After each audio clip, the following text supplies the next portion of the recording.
নমস্কাৰ বন্ধুসকল, আপোনালোকে চাই আছে ক্ৰিকেট গুৰু আছাম ইউটিউব চেনেল। আমি গোটেইকেইটা IPL টিমৰ শ্বট এনালাইচিছ দিলোঁ। IPL আৰম্ভ হ'বলৈ হ'লে তাৰ আগতে গোটেইখিনি বিশ্লেষণ আমি দাঙি ধৰিলোঁ। আজি শেষৰটো ভিডিঅ' এইটো শ্বট এনালাইচিছৰ, আৰু আজি সাধাৰণতে আমি আলোচনা কৰিম গুজৰাট টাইটেন্স টিমটোৰ বিষয়ে বিশ্লেষণ কৰিম। গতিকে গুজৰাট টাইটেন্স টিমটোৰ প্লেইং 11 কেনেকুৱা হ'ব প্ৰথমতে সেইটো আমি চাই লওঁ আহক। গুজৰাট টাইটেন্স টিমটোৰ একাদশ এনেকুৱা হ'ব পাৰে: শুভমান গিল অধিনায়ক, জছ বাটলাৰ, সাই সুদৰ্শন, গ্লেন ফিলিপছ, শ্বাহৰুখ খান, ৰাহুল দেৱতীয়া, ৰাছিদ খান, ৱাশ্বিংটন সুন্দৰ, কাগিছো ৰাবাডা, মহম্মদ সিৰাজ আৰু প্ৰসিদ্ধ কৃষ্ণা। এতিয়া আমি যদি ক'বলৈ যাওঁ গুজৰাট টাইটেন্স টিমটোৰ শক্তি ষ্ট্ৰেংথ কোন কোন হ'ব। শুভমান গিল ডাঙৰ প্লেয়াৰ, সাই সুদৰ্শন সেইজন এজন আৰু ডাঙৰ প্লেয়াৰ, জছ বাটলাৰটো গোটেই বিশ্ববিখ্যাত প্লেয়াৰ হয়, গ্লেন ফিলিপছ থাকিব, তেখেতৰ ফিল্ডিংটো মেইন হ'ব, বলিঙো কৰে লগতে বেটিঙতো বেয়া নহয়। গতিকে গ্লেন ফিলিপছে কিন্তু কেচ যদি তেনেকৈ চেম্পিয়নছ ট্ৰফিত যেনেধৰণে কেচ ধৰিছিলে, IPLতো যদি তেনেধৰণে উৰি কেচ ধৰিবলৈ হয় তেতিয়া দিগদাৰ আছে বাকীবিলাক টিমৰ কাৰণে। চাৰ্ফেন ৰাদাৰফৰ্ড এজন এক্সপ্ল'চিভ বেটাৰ, ৰাহুল তেৱতীয়া আৰু মহিপাল লমৰৰ, এওঁলোকৰ শক্তি ডাঙৰ শক্তি ৰাহুল তেৱতীয়া, লমৰৰ, এইসকলৰ IPLৰ অনুভৱ আছে, অভিজ্ঞতা অলপ আছে। বাকী বলিঙতো ঠিকে আছে, বলিঙতো ভাল বলিং ইউনিট আছে। ভাৰতৰ ভাল স্পিন বলাৰ এজন ৱাশ্বিংটন সুন্দৰ তেখেত আছে।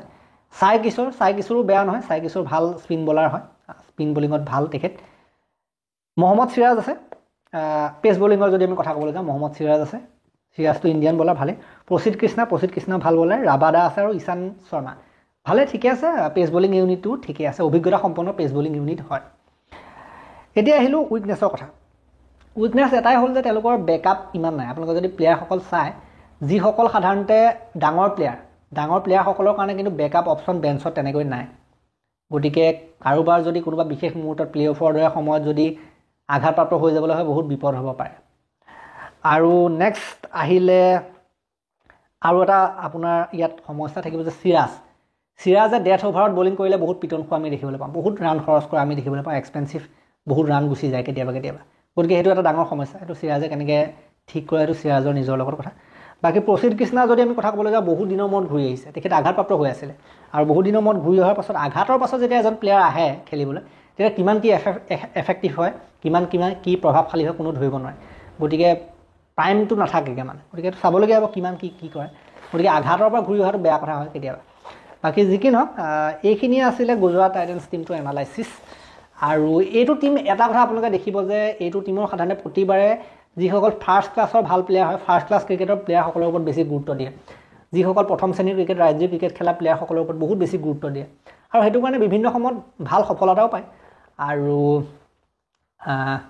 বোধ হয় ভালেই এটা টিম। আৰু এওঁলোকৰ টিমটো এনেকুৱা যে অন পেপাৰ যদিও বা ইমান বেছি শক্তিশালী নালাগে, কিন্তু ফিল্ডত গৈ পেলাই ভাল প্ৰদৰ্শন কৰে।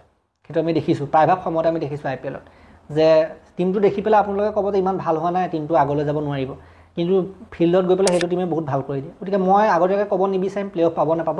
এই ভিডিঅ'টো ইমানতে সমাপ্ত কৰিম। ভাল লাগিলে যদি লাইক কৰিব, শ্বেয়াৰ কৰিব, চেনেলটোলৈ নতুনকৈ আহিছে যদি ছাবস্ক্ৰাইব কৰি ঘণ্টাটো দবাই থৈ যাবলৈ নাপাহৰিব। তেতিয়ালৈকে আৰু এটা নতুন ভিডিঅ' লৈ প্ৰতিযোগিতাৰে মই বিদায় মাগিছোঁ। ধন্যবাদ।